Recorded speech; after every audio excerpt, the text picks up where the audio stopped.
네, 안녕하세요. 행복한 재테크 진행의 박보경입니다. 100세 시대를 살아가는 여러분의 행복한 노후를 위해서 오늘도 다양한 부동산 얘기로 가득 채웠습니다. 끝까지 저희와 함께 해주시고요. 평소 부동산 관련해서 궁금한 내용이 있으셨다면 저희에게 전화 주십시오. 1544-8520 지금부터 활짝 열어놨거든요. 여러분들의 많은 참여 기다리고 있겠습니다. 자, 행복한 재테크 오늘 순서 시작하겠습니다. 함께 하실 전문가부터 만나보시죠.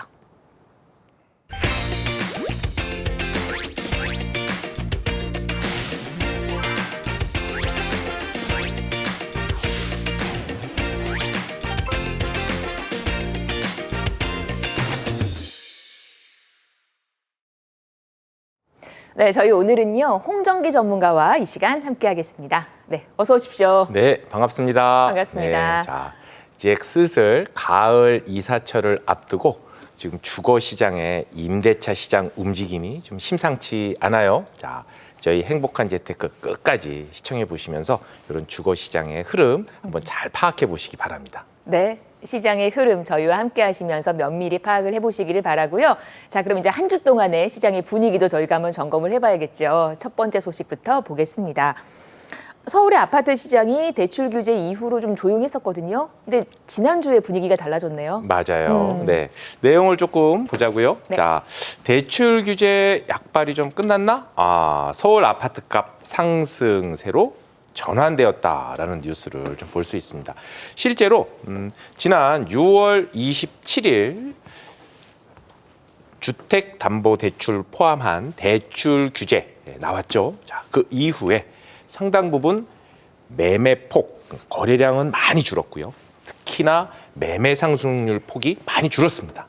많이 줄었고요. 자, 그런데 이렇게 매매 가격 상승률이 줄다가 이제 7월 마지막 주부터 상승률이 다시 우상향으로 일부 전환이 됐어요. 자, 어떤 요인들에 기인하는지 우선 몇 가지 포인트를 좀 살펴보자면 우선 제일 첫 번째는요. 사실 집값은 대출과 세금 부분으로 조절을 할 수는 있지만 서울 아파트 시장 같은 경우에는 근원적으로 수요가 있는 곳에 아직 공급책이 신정부에서 지금 나오고 있지 않고 있어요. 즉 공급 부족이라는 부분들에 대한 실질적인 우려가 점점 표출이 되고 있다라는 부분들 하나 해석을 해볼 수가 있고요. 이러한 공급 불안 심리를 기반으로 했을 때 지금 가을 이사철을 앞두고 실제로 전세가 정말 품귀 현상으로 월세화로 가속화되는 것들이 실제 현장에 가면 느껴질 정도거든요. 그렇다면 이렇게 월세화로 전세가 변환되고 있다? 즉 월세가 늘어나면서 전세가 줄어들고 전세가 품귀 현상이 일어났을 경우에는 어떻게 될까요? 전세가가 올라오게 되면 실질적으로 매매가가 밀어 올려지는 그런 현상이 있을 수밖에 없단 말이에요. 자, 이런 체크들을 좀 우리가 확인해 볼 필요가 있고 마지막으로는요. 앞으로도 사실 최소 집이라는 것이 지금 준비를 한다고 해서 6개월, 1년 내에 아파트가 금방 생기는 건 아니잖아요. 자, 최소 지금 공급책이 나온다고 하더라도 28년, 29년 초까지 상당 기간 수요에 비해서 공급이 적어질 수밖에 없는 이런 상황입니다. 지금은 대출 규제 오히려 역설 이런 형태들을 짐작해 볼 수가 있는 상태고요. 이러한 공급 불안 심리를 기반으로 한 매매 가격 상승률의 일시 전환 사실 이런 부분들은 지속적으로 우리가 좀 체크를 해보면서 전반적인 주택시장의 흐름을 계속 면밀히 시장 참여자 입장에서 체크해 볼 필요가 있도록 하겠습니다. 네, 서울의 아파트 매매 가격 상승률 관련해서 얘기를 들어봤고요. 다음 이슈 보겠습니다. 교통 호재 얘기 한번 들어볼게요. GTX B 노선이 민간 투자 유치에 성공을 했습니다. 이제 분위기가 좋아질 것 같은데 인근 수해 지역에서 너무 좋아하실 것 같거든요. 네, 맞습니다. 자, GTX B 노선 드디어 지난 8월 4일 날 민자 노선, 민자 구간 또 제정 구간 이런 부분들에 대한 타결이 지금 고시가 되었습니다. 자, 내용을 조금 살펴보자면 GTX 우리 B 노선은요. 우리 송도에서부터 인천대 있고 송도에서부터 남양주 마석까지 대략 한 82km 구간 정도가 쭉 이어져 있는 그런 구간이에요. 특히나 A 노선과 더불어서 서동, 동서 구간을 관통하는 서울의 핵심 요충지들을 지나는 그러한 노선이죠. 보자면 우선 여의도, 용산, 서울역, 청량리 이런 중요 서울의 업무지구들, 교통 요충지들을 지나게 되는 상황이고요. 실제로 이러한 GTX B 노선은 계획은 2030년에 개통해서 지금 활용을 할 수 있다라는 계획이 나와 있는데요. 실제 보면 우리는 보통 철도 교통, 그러니까 철도 교통, 도로 교통이 확장이 되면 주변의 부동산 시장의 활성화를 기대를 하게 되죠.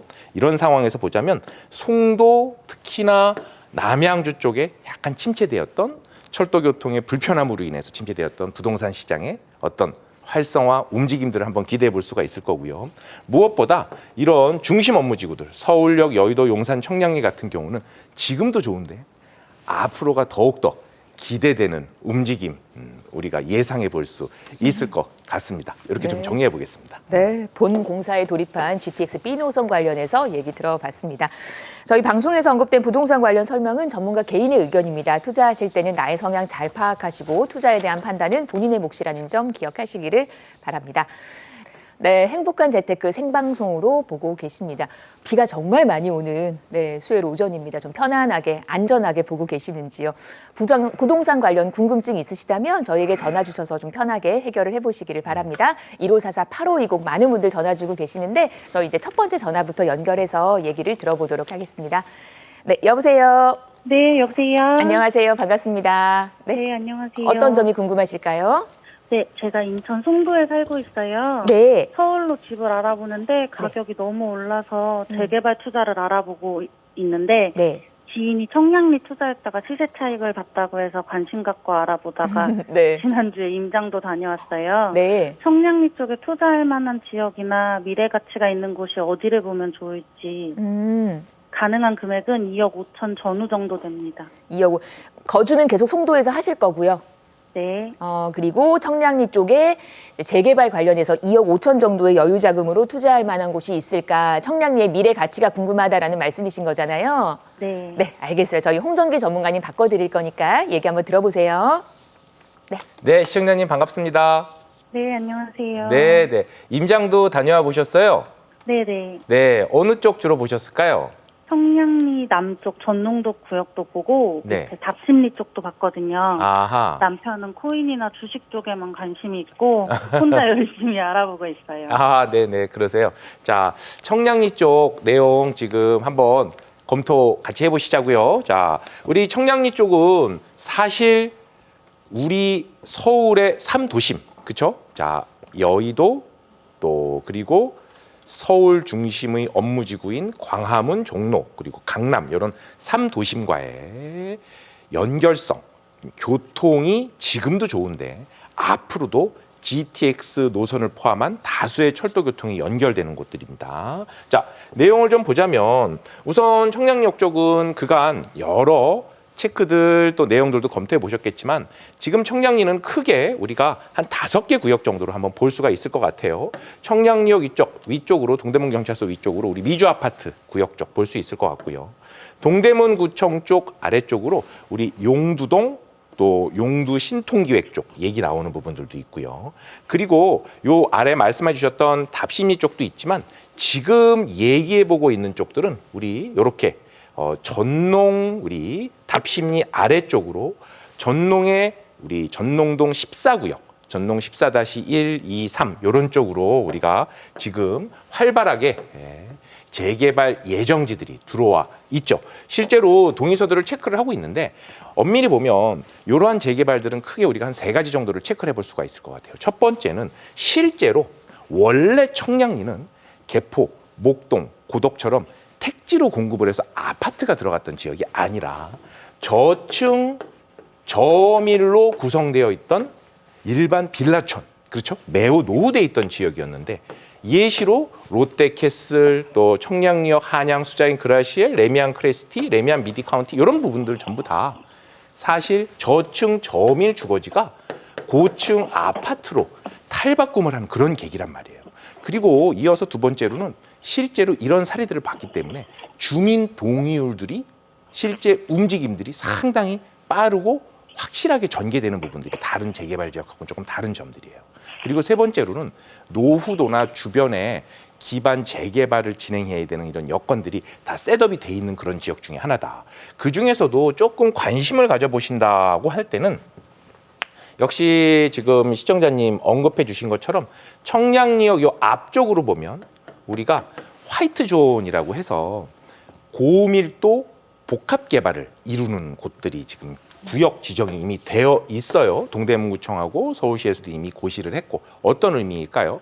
컴팩트 시티, 즉 다양하게 상업, 문화, 업무 시설들이 모두 다 복합적으로 고층으로 개발이 되어 있는데 용도가 제한되어 있지 않다라는 의미가 하나 들어가고요. 두 번째로는 요 바로 앞쪽에 우리가 14구역이라고 14-1, 2 그리고 뒤편도 다시 움직임이 있어요. 이런 14-1, 2 전농구역 같은 경우에는 이미 역에서 초역세권이기 때문에 역세권 활성화 사업들이 함께 움직임이 있단 말이에요. 요런데 실투자금은 아직은 한 2억대, 한 3억 미만으로 말씀하신 2억 5천 전후로 검토를 해보실 수 있을 것 같다라고 해서 첫 번째 좀 말씀드리고 싶고 그 아래쪽으로 이렇게 조금 내려가다 보면 우리 여기 지금 동대문 구청하고 우리 청량리역 한양수자인 시그니에 요 사이에 있는 요 위치에 있으면 사실 여기가 노후도가 상당히 높은 지역이거든요. 용두동, 용두역과 청량역 사이에서 각각 5분 이내 도보 거리인데 이미 30년 기준 노후도가 80%에 가까운 높은 지역이에요. 자, 이런 지역들 검토해 보실 때는 예전에는 신속통합기획 또 역세권 활성화도 검토를 했다가 최근에는 도심복합개발 사업의 형태로도 함께 움직임이 있습니다. 역시 이런 지역도 약 3억 미만의 2억 중반대 좀 이런 재개발에 움직임이 있는 전세를 안고 투자할 수 있는 이런 빌라들 체크해 보시면 괜찮을 것 같고요. 조금 더 자세한 지역 매물 분석들에 관련되어서는 저희 세미나 한번 참석해 보셔도 도움이 많이 좀 될 것 같아요. 자, 이렇게 좀 정리해 보도록 하겠습니다. 네, 감사합니다. 네. 도움 많이 됐어요. 감사합니다. 네, 네. 전화 주셔서 반가웠습니다. 눈여겨보셨던 청량리 쪽 괜찮다라는 얘기 현장 한번 또 가보셔서 주변에 한번 더 살펴보시기를 바랍니다.